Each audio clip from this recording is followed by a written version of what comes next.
Grüß dich. Herzlich willkommen. Schön, dass du da bist. Ich freue mich, dass du mich in dieser sternenklaren Nacht wieder an meinem Lagerfeuer besuchst. Heute spreche ich ein bisschen über Souveränität, da ich glaube, dass viele Menschen die Bedeutung dieses Wortes noch nicht so wirklich verstanden haben. Seit uns das große C in Beschlag genommen hat und das Vertrauen in unsere sogenannte Regierung immer weniger wird, hört man dieses Wort immer häufiger in Social Media und auf der Straße. Du kennst doch sicherlich die Parole: Wir sind das Volk, wir sind der Souverän. Das bedeutet doch in diesem Zusammenhang nichts anderes, als dass alle Macht vom Volk ausgeht, oder? Gut. Dann schauen wir uns doch mal das Wort Souverän und dessen offizielle Bedeutung mal an. Im Duden habe ich unter Souverän folgende Erklärung gefunden. Auf einen Staat oder dessen Regierung bezogen bedeutet es, die staatlichen Hoheitsrechte ausübend und Souveränität besitzend. Auf einen Menschen bezogen, in Klammern aufgrund seiner Fähigkeiten, bedeutet es sicher und überlegen im Auftreten und Handeln. Als Synonym für souverän wird im Duden angegeben: autonom, eigenstaatlich, eigenständig und eigenverantwortlich. Das ist ja jetzt schon eine ganz nette Erklärung, aber meiner Meinung nach absolut nicht ausreichend, um wirklich zu verstehen, was Souveränität in allen Facetten wirklich bedeutet. Deshalb werde ich jetzt mal versuchen, mit meinen eigenen Worten die Bedeutung dieses Wortes zu erläutern. Souverän zu sein bedeutet für mich in erster Linie, dass ich eigenständig denke und handle. Ich brauche niemanden, der mir sagt, was ich tun oder lassen soll. Ich ermächtige mich selbst dazu, etwas zu tun. Ich selbst treffe die Entscheidungen in meinem Leben und trage für mein Handeln auch die vollen Konsequenzen. Wenn ich einen Fehler mache oder Schaden anrichte, dann stehe ich dazu. Völlig egal, welche negativen Konsequenzen das für mich dann hat. Das nennt man übrigens auch Eigenverantwortung. Wenn du dir jetzt mal ganz genau ansiehst, was in diesem Land seit Jahrzehnten passiert, dann frag dich doch bitte mal ganz ehrlich: Bist du bzw. das Volk in diesem Land wirklich der Souverän? Geschieht hier alles so, wie du das willst? Ist hier überhaupt jemals in der Vergangenheit etwas so gelaufen, dass du gesagt hast: Ja, super, gut gemacht, weiter so? Oder hast du mal jemanden getroffen, der das gesagt hat? Hattest du schon jemals das Gefühl, dass die sogenannten Staatsbediensteten für dich und in deinem Sinne arbeiten?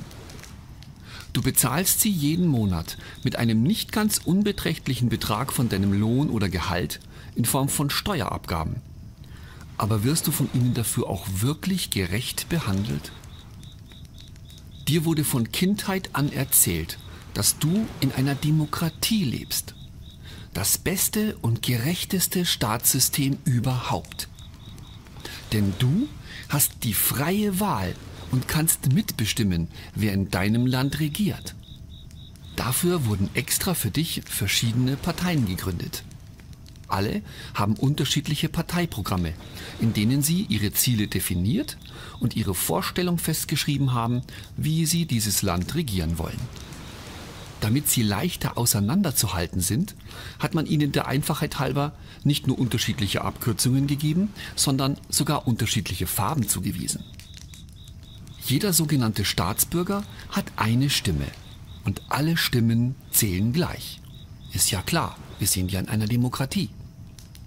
Und da du ja ein Staatsbürger bist, kannst du mit deiner Stimme jetzt eine Partei deines Vertrauens wählen, damit sie dann in den nächsten 4 Jahren für dich und in deinem Namen dieses Land regiert. Die Partei mit den meisten Stimmen gewinnt die Wahl und darf dann den Kanzler bzw. die Kanzlerin stellen. Wenn das Wahlergebnis zu knapp ist und keine eindeutige Mehrheit zustande kam, können sich 2 oder mehr Parteien zusammenschließen und eine sogenannte Koalition bilden. Wer hier mit wem zusammenarbeitet, welche Menschen in die Parteien eintreten und welche Führungsperson dann letztlich für dein Land ausgewählt wird, kannst du aber leider nicht mehr mitbestimmen.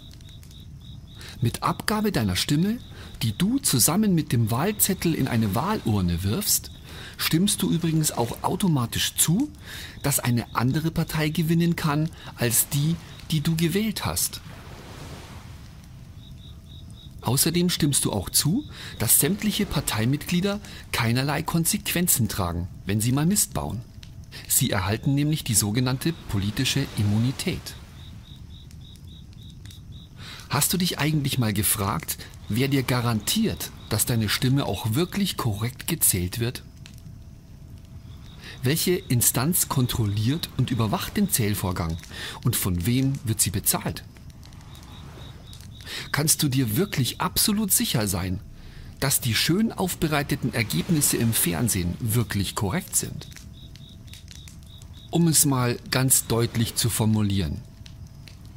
Du begräbst alle 4 Jahre mit einem sogenannten Wahlzettel deine Stimme in einer Urne und übergibst damit die Führung deines Landes an irgendeine Partei, in der dann Menschen, die du weder kennst noch weißt, wo sie herkommen, für dich und für dein Land wichtige Entscheidungen treffen, einen Haufen Geld dafür kassieren und für Fehler, egal wie folgenschwer diese auch sein mögen, nicht zur Verantwortung gezogen werden können. Und jetzt noch mal ganz ehrlich, fühlst du dich immer noch als souverän in diesem Land? Selbst wenn du direkt mit deiner Stimme einen Menschen wählen könntest, der dann die Leitung oder Führung dieses Landes übernimmt, egal ob das ein Kanzler, ein Präsident, ein König oder ein Kaiser wäre, all das bedeutet immer noch nicht, dass du damit souverän bist. Denn du überträgst ja jedes Mal deine Souveränität an jemand anderen. Ist dir das bewusst? Wenn du dir die heutige Situation in Deutschland und auch in anderen Ländern ansiehst und mal mit Menschen sprichst, die gerade aktuell wegen ihrer Unzufriedenheit auf die Straße gehen, erkennst du relativ schnell, dass viele aus ganz unterschiedlichen Gründen dort sind. Leider haben die wenigsten davon, meiner Meinung nach, tatsächlich erkannt, was Souveränität wirklich bedeutet. Achtung, damit will ich jetzt nicht sagen, dass es totaler Quatsch ist, auf die Straße zu gehen. Ich finde das sogar sehr gut, solange alles friedlich bleibt. Menschen treffen auf Gleichgesinnte, tauschen sich aus und zeigen damit anderen Menschen, dass sie nicht alleine sind. Das ist super, fördert den Zusammenhalt und es macht Mut.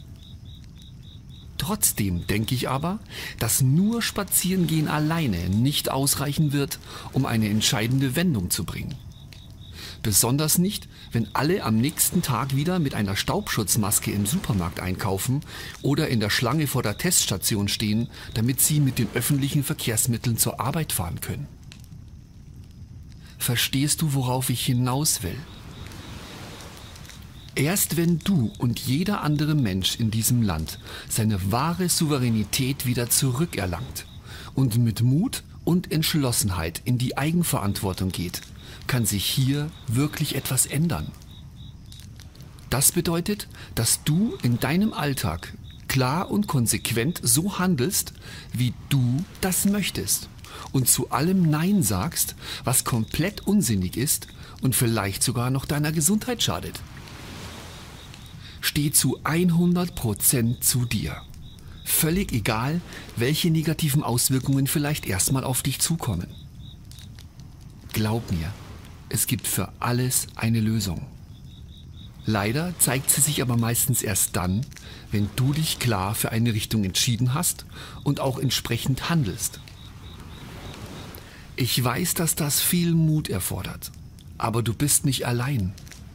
Schau mal auf die Straße. Wenn jeder Mensch heute in seinem Alltag konsequent handeln und zu jedem Schwachsinn Nein sagen würde, dann wäre bereits morgen der ganze Spuk vorbei. Und das ist wahre Souveränität. Vielen Dank, dass du wieder bei mir warst. Wenn es dir gefallen hat, dann freue ich mich über ein Like oder einen netten Kommentar. Und wenn du willst, dann schau doch das nächste Mal wieder vorbei. Bis dahin wünsche ich dir von ganzem Herzen nur das Beste.